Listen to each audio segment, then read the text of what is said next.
as a boxer na nagsisimula pa lang, hype ka na agad, a lot of sponsors, marami nakatingin sa'yo. Is it pressure na sikat ka na agad, kilala ka agad ng mga tao and they're expecting a lot from you, especially for this fight? Napapressure ka ba?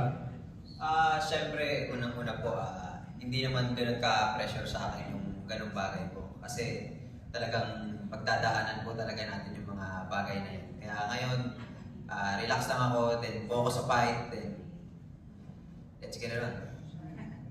Follow-up question. Your last two fights, you went to a knockout, a quick one.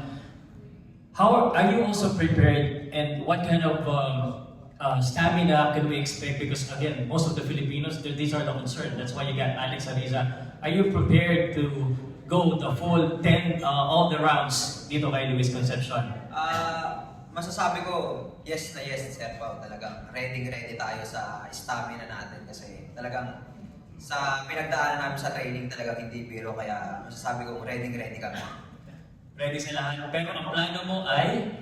Knockout siya. Knockout. Alright, thank you. For Luis Concepcion, sir? Question for Luis? Luis, 2-division world champion. Not a very good record on the latter part of his career. What more does he want for boxing? Why is he still fighting?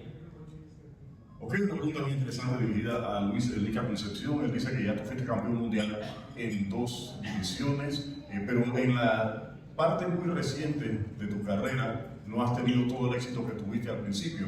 ¿Por qué estás boxeando todavía? ¿Qué meta tendrías, sobre todo si ganaras este enfrentamiento?